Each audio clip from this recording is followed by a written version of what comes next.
Pierre Janssen, a French astronomer, wanted a record of Venus passing across the Sun, an event that took place in 1874.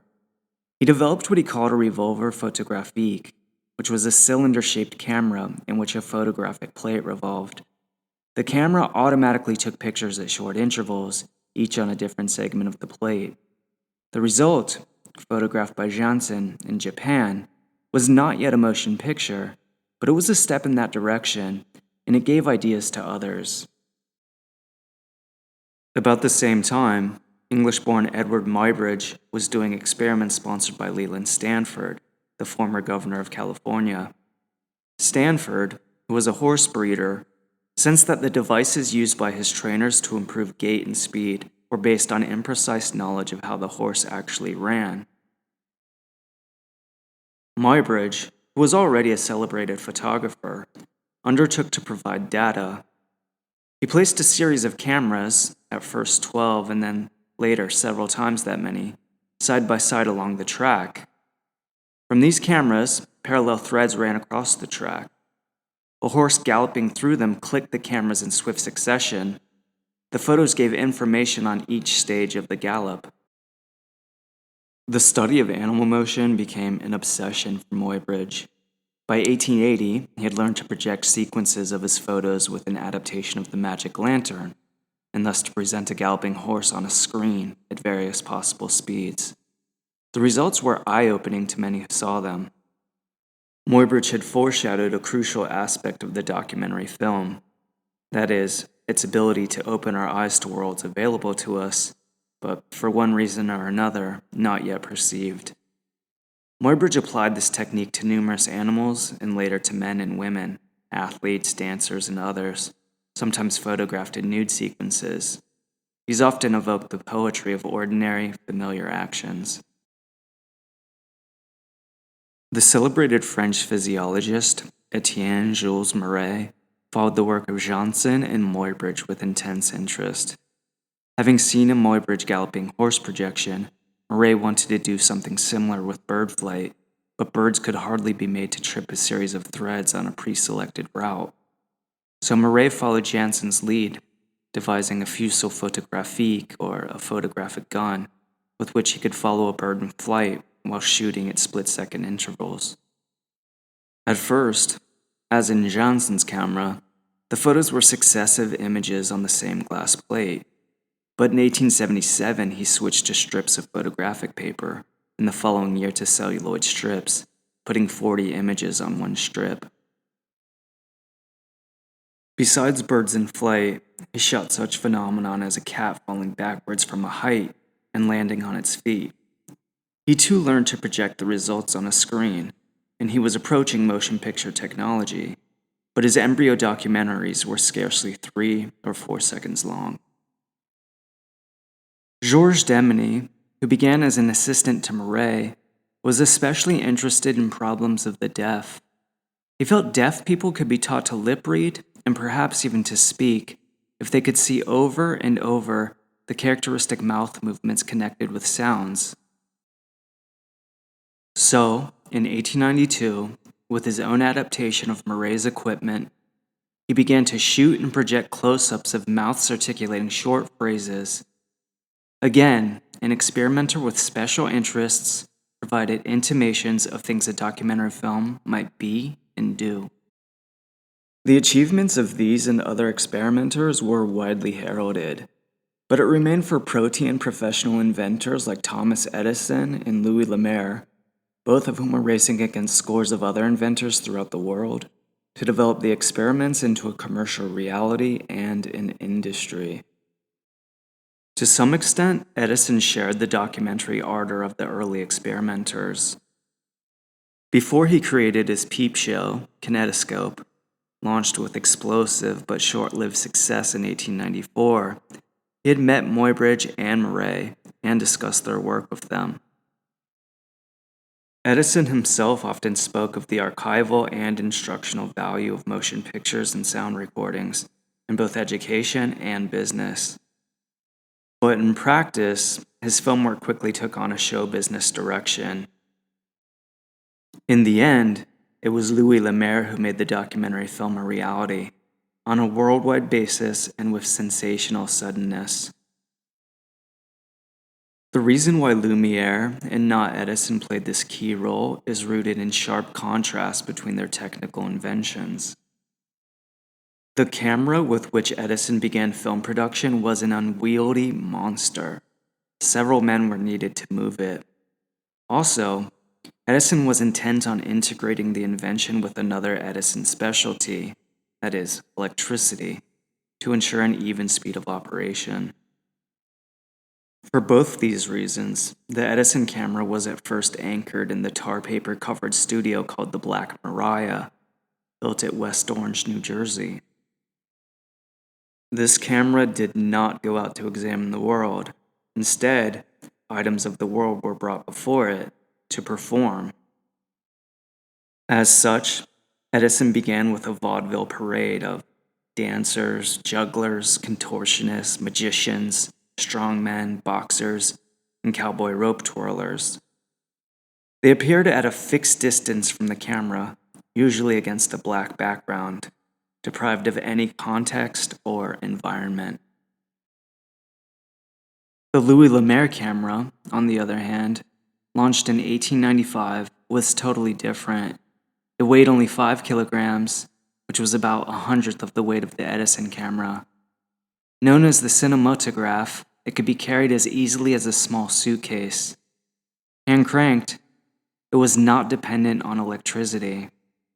The world outdoors, which offered no lighting problems, at least during the day, became its habitat. Louis Lemaire, the first magnate of documentary film, was the son of Anton Lumiere, a painter who had turned to portrait photography, photographing well-to-do clients against backdrops he had painted. Louis and his brother Auguste received a technical education, but Louis left school at an early age because of severe headaches and took up laboratory work for his father. While still a teenager, Louis invented a new procedure for preparing photographic plates. The Lumieres began to manufacture plates for others using Louis's new formula. The family ultimately sold the studio and, on the outskirts of Lyon, organized a factory to manufacture plates. By 1895, the factory had 300 workers, sold 15 million dry plates a year, and was the leading European manufacturer of photographic products, surpassed internationally only by the Eastman plant in Rochester, New York. In March 1895, at a meeting in Paris to promote French industries, Louis Lemaire demonstrated his invention with the short film, Workers Leaving the Lumiere Factory. In June, he gave a demonstration at a photographic meeting in Lyon. This time, he photographed convention members, including the astronomer Janssen, as they arrived by river steamer. The next day, at the meeting, he let them see themselves disembarking.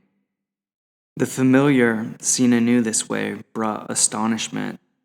Other closed showings were held for scientists in Paris and a photography assemblage in Brussels. One of Louis Lemaire's most successful films was Arrival of a Train, which compelled some viewers to scream and dodge. As we see passengers leave the train, some pass close to the camera, seemingly unaware of it. The use of movement from a distance toward the viewer and the surprising depth of field in the sequence offered audiences an experience quite foreign to the theater and different from anything in the Black Maria performances. While a few of these early films involved deliberate performances for the camera, such as feeding the baby and watering the gardener, most were actuality items. None used actors. Louis Lemaire rejected the theater as a model for motion pictures. He presented instead a panorama of French life that grows more fascinating as the years recede. These include fishermen in their nets, a boat ride, swimmers, firemen at work, men sawing and selling firewood in a city street, a bicycle lesson, a demolition of a wall, children at the seaside, a blacksmith at work, a potato sack race at a Lemaire employee's picnic. The events are small, but vivid.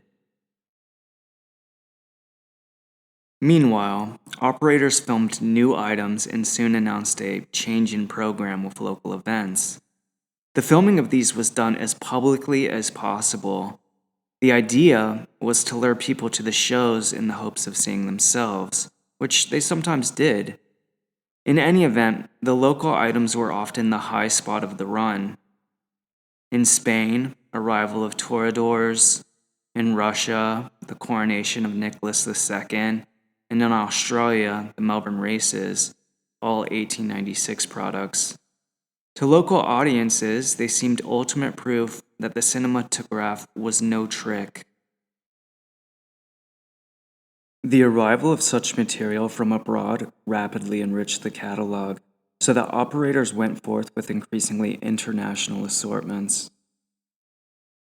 The Lumiere program, shown at Proctor's Pleasure Palace in New York City in March 1897, included a gondola scene in Venice, 59th Street opposite Central Park, a scene near South Kensington, London, a snow battle at Lyon, France, and the Bath of Minerva at Milan, Italy.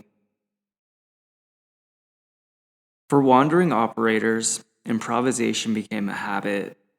Because they hand-cranked in shooting and projection, they quickly learned the uses, such as comic, dramatic, or symbolic, of slowed or speeded motion. During projection, a sequence could also be reversed for amusing or meaningful effect. This device was used early in the Salon Indien. A wall was raised, then put itself together again. This became a standard feature of cinematograph showings.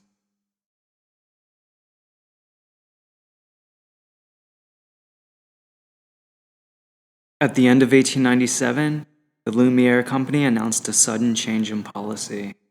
The company would discontinue its world demonstration tours and would instead proceed to sell its equipment to anyone who wished to buy. The Lumieres would thenceforth concentrate on the manufacture and sale of cinematographs, raw film, and films in the Lumiere catalog. A strange and dizzying chapter had come to an end. In Sweden, where the Lumiere opening run had lasted more than a year, Alexandre Promio taught cinematography in 1897 to Ernest Florman. Florman, the son of a court photographer, became Sweden's first cinematographer.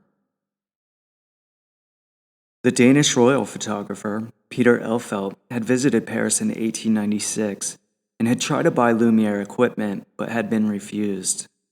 He, however, managed to have similar equipment built by a Copenhagen master mechanic and began film production and showings.